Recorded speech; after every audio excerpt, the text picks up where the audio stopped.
At Stable Moments, we serve foster and adopted kids through mentorship. So we are developing life skills for kids who have experienced some type of early developmental trauma.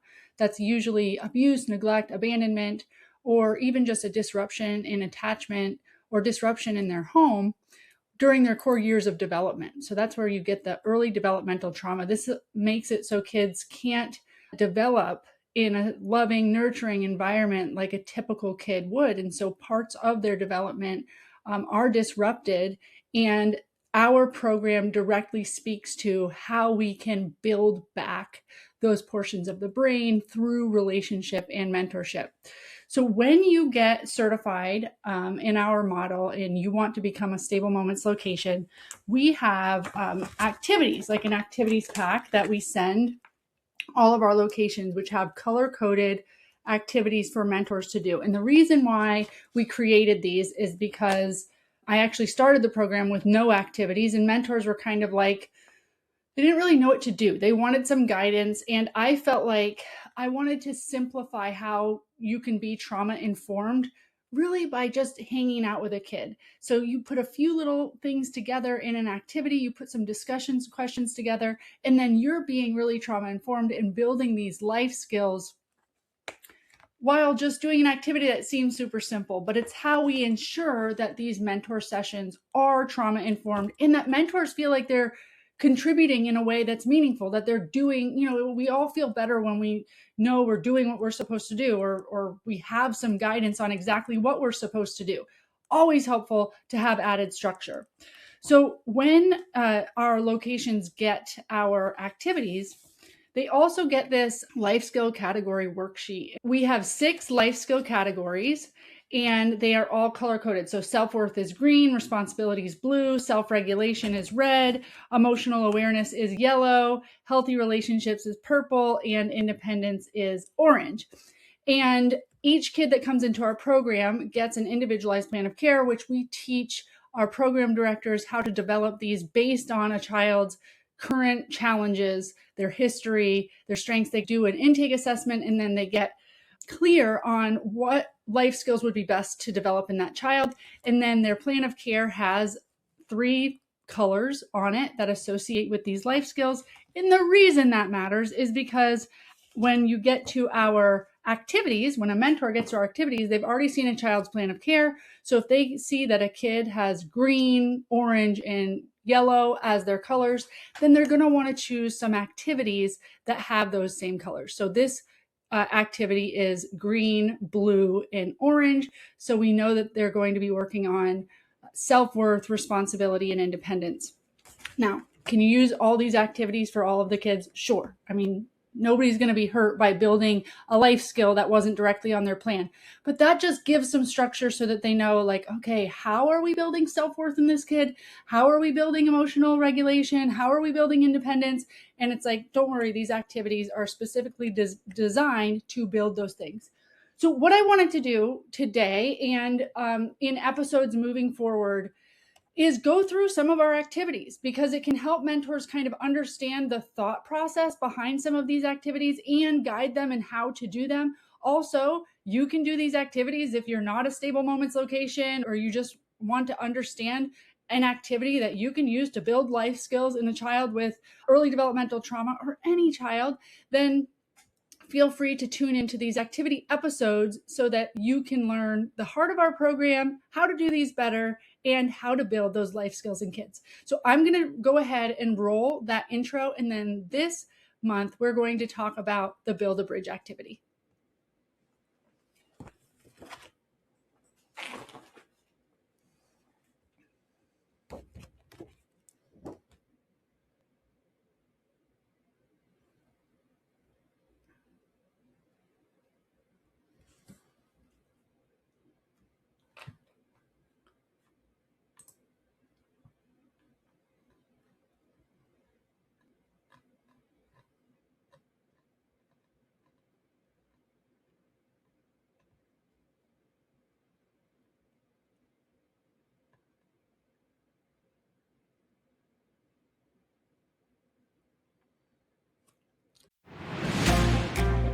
I'm Rebecca Britt, and this is the Stable Moments Podcast.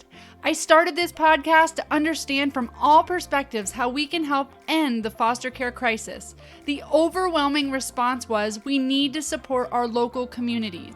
Unwanted, abandoned, orphaned children are the community's responsibility. We must support, guide, love, invest, raise up generations that will nurture, love, and support their own children to end this crisis. So, the purpose of this podcast is to build an army of people that are interested and willing to take responsibility of our foster youth and who are supportive of foster and adoptive families. This is the on-ramp for people who want to get involved but might not know where to start.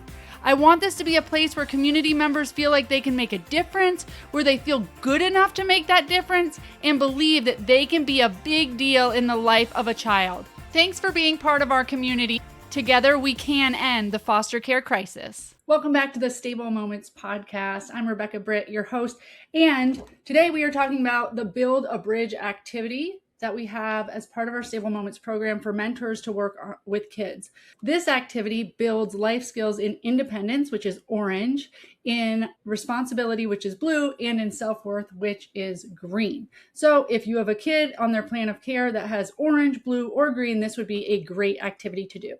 The reason why this activity is so good for kids that have had disrupted attachments or that kids that have had unstable beginnings is because so many of our kids, and you might see this quality in a kid you work with, and this would be a great activity for it. So many kids have trouble failing.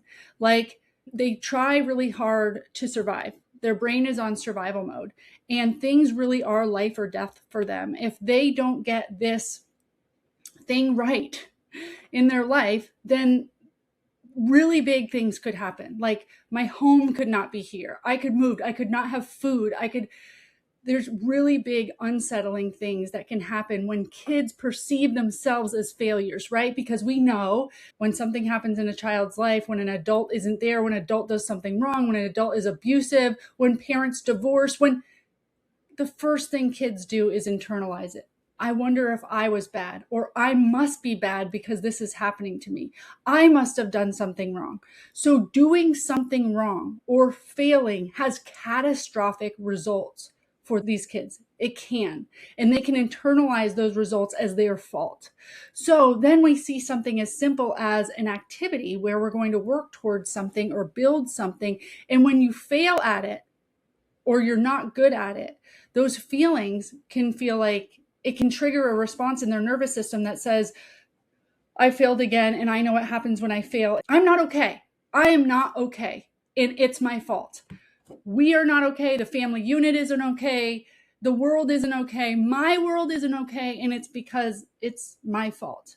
Okay, so we can structure activities so that we can create small wins, but that we can also deal with failure in a way that is constructive and lets them know that the whole world isn't going to crumble every time that we are a failure. And are we even a failure? And what is failure? And maybe it's just trying. So helping them reframe that. So the Build a Bridge activity is really helpful for a child that comes from that type of mindset. This activity is actually super simple, okay? And a lot of our Stable Moments activities are super simple. You could look at them and you could read them and go, I mean, I could have come up with this myself. It's not that, like, what makes it so? It's the point. It's the whole point of our program. Simplicity is the point of our program. Like, it didn't take a brain surgeon to come up with matching a community mentor with a kid.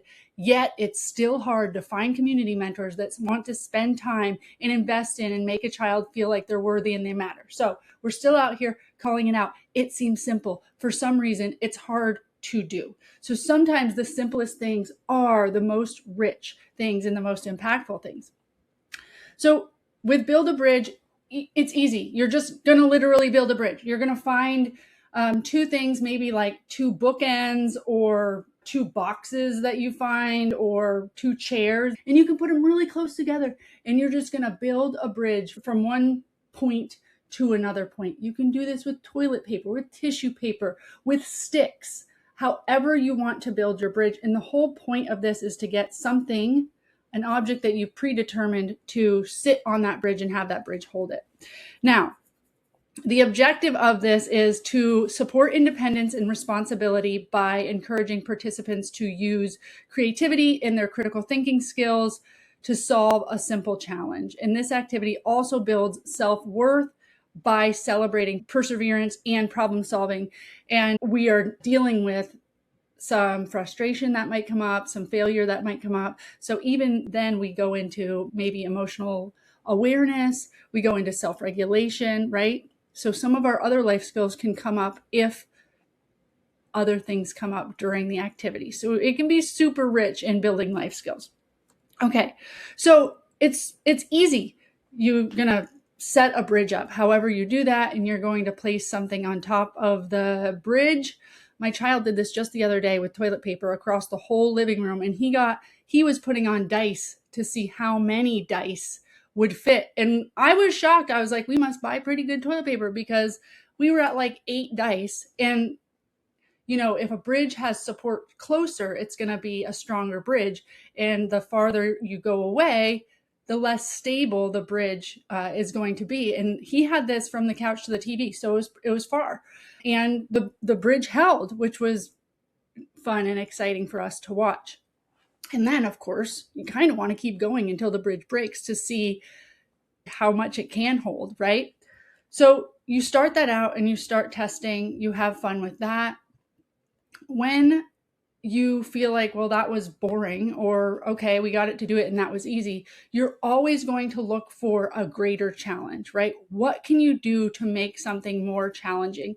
And this isn't for the mentor to just suggest, right? This is for the mentor to wonder with the child and see if they can come up with what might make this more challenging. So if we had added a couple drops of water to the toilet paper that my son was using the other day, obviously that wouldn't hold so well. If we had gone even farther away, so you can move the ends even farther away to make it harder, you can use different supplies, and you can make like a super elaborate bridge, or you can make an easy bridge. But the point being, if it is super easy and you get it done, it's not just like let's check this off, we did it. It's okay, now let's make it bigger, let's make it better, let's make it hold more. And what might we need to do that? Maybe you need to change the object that you're putting on top of the bridge. So maybe you start with 8 dice and you realize that the bridge can hold that. Okay, now we're going to put this trophy on top of the bridge. Oh, it broke immediately. What type of bridge and what supports and what materials would we need to build a bridge that would hold something like a trophy? Like many of our activities, you can do this again and again and again and again. Maybe you have a kid that's really into this type of activity. So for them, you could do this like every time. You could do this as a beginning activity, a connection activity, or as your transition activity moving out of the session, and build up on it. I mean, take pictures of your first bridge and your second bridge and your third bridge and see how great you can get at building these bridges if a kid is really into this. So our activities are not meant to be one and done. Like our relationships, they're not transactional. They're meant to build on each other. They're meant to build mastery. They're meant to build independence and kids feeling their confidence in that.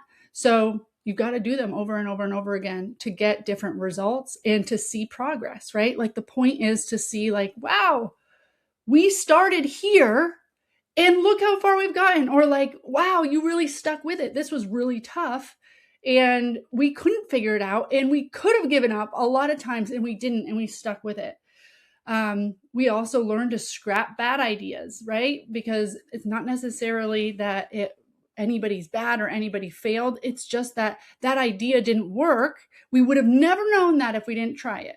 Needed to try it to see if it wouldn't work. But now that we know, we have more information. So how does that information add to our skill set or add to our toolbox when we go to build the bridge next time? Or if you saw somebody else doing this activity, now you have advice that they don't have, right? You'd be able to tell them, I'll tell you one thing, don't use this one supply because it doesn't work, or this is what we figured out. And that's how all of the world's big issues are solved, right? Different people with different experiences coming forward and saying, I've tried that before, right? When we go through anything, we YouTube it and we hope to find somebody on YouTube or somebody on the internet that's been through the same thing as you and can tell you, don't do what I did, right? So that's a huge skill, to go through the failures, go through the challenges, go through the mistakes so that you can help the next guy. How many people have been through things that you learned from them by them saying, don't do what I did, right? Okay, so this activity builds first independence. So many of our kids have either been over controlled or under supported. And when I say over controlled, it means that they have been put in a home that they didn't want to be in. Their Department of Children and Families says what they do, says where they will live, says when they'll get supervised visits. So they feel like a loss of that control. Their life is out of control. They don't have a say in much of anything that matters. And so they feel like they've lost control, and they look for that control or to have a sense of control in a lot of ways. Or they've been under supported, right? So they haven't been supported in things that they've wanted to do. It's kind of two sides of the same coin. And independence grows in a child when we trust them to think, we trust them to make decisions, we trust them to wonder and explore and try and maybe have an idea of what might work for them, and give them that agency to choose. So instead of just jumping in and fixing or having all the ideas for them, we can ask them questions like, all right, what's your plan? So like, what materials do you think that we need? What do you want to get together? Okay, how might we do this way? Which way, how do you want to start? How do you want to add the object? What could we try next? What do you think might make this stronger? Should we put support in the middle? These are questions rather than just suggesting. They're questions to let them know that they are in control. You're just asking like, hey, you tell me, what are you thinking about this? Now, obviously, if you have a kid that is nervous or wants to tell you the right answer or has a really hard time generating ideas of their own, you can always give that child choices. So you can have a couple different kinds of materials and say, do you think we should start with 2 bookends, or do you think we should start with like 2 chairs? Do you think we should start with tissue paper, or do you think we should build it out of like a board and let them choose that way? But if you have a kid that can come up with ideas on their own and they can look around the room and be resourceful and think about how to make a bridge on their own, cultivate that, encourage that, ask about, get curious about that. And it doesn't matter if it's the silliest idea or you know that it won't work. Foster that sense of independence, because they're going to come to the conclusion that it doesn't work. You don't need to tell them. You don't need to teach them. Let them come to the conclusion that something doesn't work. But that's kind of like the good part, right? Because you're like, okay, that toilet paper was way too weak for that big thing. So what can we do next? How can we make it stronger? All right, so this is building independence by just remaining curious and seeing how resourceful you can get. And you can let them own the solution. So when the bridge does fail, be like, all right, that did not hold that. What are we going to do now to make it stronger? Or how do you think we can fix this? Or what might we do next time? Similar to independence, this builds responsibility. So responsibility isn't just about chores and rules. It's about making a plan. It's about testing it. It's about adjusting it when it doesn't work, staying engaged instead of quitting. You have a responsibility to finish out this activity. This is yours. This is your ownership. This is your bridge. And we want to claim it, right? We want to own it. We want to take pictures of how great your bridge is and show people. So this is a sense of responsibility that they are building something for them that builds their sense of something that they create in the world. This is something that they contributed that was great, that ended up working after trial and error, right? So if a child does say like, this is stupid, or pushes the materials away, it's not defiance necessarily, it's protection. So if you can respond with curiosity, like, okay, let's look at what happened. Where do you think it bent? Where do you think it broke? You're teaching how they can problem solve and how they can apply this responsibility to their life outside of stable moments, right? Because they've taken ownership over something. If they take ownership over a task at home or in their school or outside in their community, they will be able to apply this problem solving and this let's stick to itiveness to things that they do outside of the program or of the activity. And a lot of the kids that we see have an all is lost mentality. So when something goes wrong, it triggers their shame. They knew they were stupid. They knew they were bad. They knew they couldn't do this. They knew they weren't able, right? So being able to shift that from you are able, look how good you're doing, you can keep going, that helps build their level of responsibility, because responsibility so often is tied to what we believe we're capable of, right? So how many people have you heard tell someone, oh, well, I just let you do it because you're good at it? And the people that are good at it are like, oh, like, I'm just good at it because I do it, because I try it. And there's a lot of people out there that choose to not take responsibility because they say to somebody like, well, she's just really good at that, but I like don't do numbers. Or she's just really good at that, but I've never done that before. I'm not as organized as her. I'm not as driven as her. I'm not as, and it's like, I'm not any different than you. I just did it a bunch of times until I stopped failing and I felt like I had to do it. So I did it. And now, yeah, I'm good at it. I'm good at it because I did it so much. And there was a time when I had no clue what I was doing. So there are a lot of kids that don't have that confidence to step up and try, to step up and see if they can do it. And they may be bad at it. I mean, I would be bad at building a bridge right now. I haven't done this activity a bunch.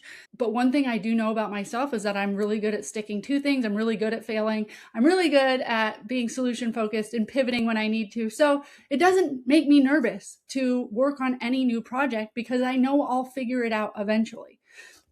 So that's what we're building when we're talking about responsibility and we're talking about doing these activities. It may be really scary, and a kid might even be like, this is stupid. This building a bridge thing is stupid, because they don't know how and they're afraid that they might fail. But if we can get past that, even by being like, dude, it probably is stupid. It's probably really easy. Let's just do it and get it over with. Let's just try it.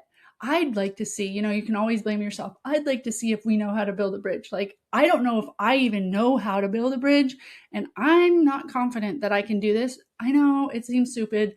Let's just try it. And then you get a kid that might kind of get into it. And once they start seeing that they can do these activities, that they can shift and pivot when they need to, that they have a safe container to try to fail, but try again and learn things, and that you guys can always have this positive lens about it. I promise you, this will translate to next time they're out in the community or they're at their home and they want to say something's just stupid because they don't know how. They will have built the skill that says, well, I did try that other thing that I thought was stupid, and I actually am really good at it. I can actually teach people now how to do it. So then they will be more apt to take on responsibility because they feel more confident. And that leads us to self-worth. Okay, this might be the most important piece. And at Stable Moments, we believe that you start with self-worth, right? We're not going to build any of these other life skills unless you believe that you matter and you believe that you are valuable and that you have intrinsic worth. And that might be the hardest thing and the most important thing for all of us to learn, right? But this all goes back to building independence and building responsibility, all goes back to a sense of self and self-worth. And children who have experienced instability, they often internalize this, like we've been talking about. If it didn't work, I didn't work. I didn't do it right. I suck. They don't think this bridge sucks. They think I suck. I'm not good. So that's why celebrating the effort, celebrating when things do work, celebrating how they respond to failure, how they respond to getting back at it and trying again, That's the intervention here. Okay. So you can say, like, I love how you kept trying. You didn't give up. That was really creative. I would have never thought of that. That was super creative thinking. Okay. And you're separate from the outcome. So we could do anything here today. We could make a bridge. The bridge could be, great. The bridge could fail. It doesn't change how I feel about you. It doesn't change your worth. This is just something that we're playing with, but you matter and I show up for you so we can have fun times together. It doesn't change how I feel about you, regardless of how this activity goes. Okay. And we can separate out when the bridge failed, but you did not. You didn't fail. The bridge failed. The bridge might have failed 1 time, 2 time, 3 time, 4 time. You didn't fail though. You kept to it, right? You kept to it. So just because something you create fails doesn't mean that you're a failure. And that helps a child realize their experience separate from the things that they do, right? And a lot of these kids do a lot of things that they don't know that they're even doing because they're triggered by shame. And when I say trigger, I mean that. They're triggered. It's not something that they rationalize or can think of in their brain. They act from a place of survival, from a place of a dysregulated nervous system that says that needs to keep them safe. And they can dissociate and act and do things that people would say, why would you do that? Why would you ever do that? And then they think they may not even remember doing it because they were so dissociated, or it was just a triggered response. They don't know why. And now they're like having to say why they did it. And all they know is that they're bad. All they know is that they just do bad things. That's what people tell them, that they do bad things. Nobody helps them understand that they are not what they do. Who they are is not what they do. So that's like a big core self-worth, that if we can build that, if we can separate out their failures or their behavior from who they are as a person, that's a big one. That's a big, big life skill for us all to learn, really. So after you build, you're going to want to process the experience together and talk about, like, so what was our plan when we first started? And maybe you forgot to make a plan in the beginning.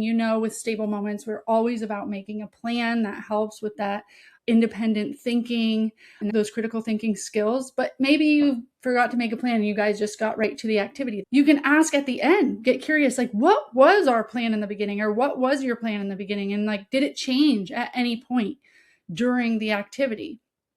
And then what part was the hardest? Like, what was most frustrating? Where did we struggle? And how did we handle that? How did we feel when the bridge didn't work? Like, was it like, oh, and like smiling and laughing? Or was it like, this is stupid? How did we feel? Did we feel frustrated? It might have been really frustrating because like it almost stood like the weight of the object. And then it was just like, because we left the object on there for 3 minutes, like it finally broke. And that's so frustrating. And then like, how do we define success, right? Maybe just holding the object for 30 seconds was success. Or maybe it needs to hold the object overnight.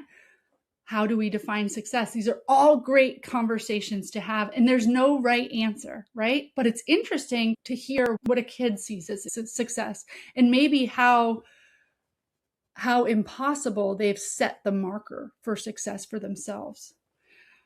You can talk about like, how does trying something new like this help us grow? Like, how do you see you building what we learned here today out into the community? And you can lead the witness a little bit here, right? You can say like, I know that next time my boss asks me to try something, I'm going to feel a little bit more confident that I can do it because I can see how I can stick to this. Do you feel that same way? You can see if you can get some wheels turning like that, if you need to spark some conversation there. And then ask them, like, you really stepped up and you took initiative and you really took ownership of this. Where else in your life, like, do you do stuff like this? Do you build in other places? Do you do stuff like this with your family or your siblings or your school or your church? because I'm just like so impressed at how confident you were, or how you were able to take on this situation. Tell me more about something else that you where you do this. And this has really helped for them to be able to make the connection between their sessions and they're building their life skills here and how they can apply outside. And that's another big way to promote that confidence building. All right. If a kid shrugs and says, like, I don't know, that's okay. You can offer the language. You can remember a time in the activity where something happened. You can say, I know I got frustrated here. Did you feel frustrated at all? And that actually helps you build emotional awareness alongside with that problem solving. So there's another life skill category that, of course, this activity could touch on. So our activities are simple, and this one isn't just about engineering, it's about building an internal bridge, right? From I can't to I can try, or from collapse to rebuilding, or from shame to perseverance. So when we give a child the space to fail and then try again, we're strengthening those neural pathways that support resilience. And resilience changes trajectory. I think that learning to try again and learning not to collapse when you fail at something is probably one of the biggest life skills that we can have, right? People talk all the time about grit, and this is what we're talking about here. And kids that believe that they can rebuild that bridge, they're more likely to believe that they can rebuild a relationship or a grade or a goal or their future, right? So that's why we do this, not for paper and tape and for a little craft activity. Look how you can engage your mentor and do this fun little activity. Like, our activities are so thoughtfully built around developing life skills that will be helpful for children with early developmental trauma, that we expect life skill development through these activities. They're not just as simple as they seem. They're so much deeper. And the connections that you make during these activities, I mean, if just for a moment you can have a child look at something with awe and wonder and pride and say, I did that, and mean it, then, I mean, that's a stable moment for you, right? That's a stable moment. So if you are a mentor, build a bridge this month, start small, and remember that every time that they rebuild their structure, they're rebuilding something inside of themselves too. I hope that that was helpful. I am going to highlight some of these activities in our YouTube episodes and podcast episodes coming up, just so that we can make sure that mentors aren't just building a bridge to build a bridge. Oh, I think I did an activity that was kind of cool. Yeah. Like, I really hope and pray that the intention lands within the mentor and that the mentor can translate it to the child, and that we get some of these really golden nuggets. And I know our mentors are out there already feeling this. So I'm hoping that I'm just putting words and validations to things that they are already seeing and tracking in their activity logs. But I can't thank you enough for doing this work, this really meaningful life skill development work. Thank you so much for playing an active role in the life of a child. And until next time, keep being a big deal.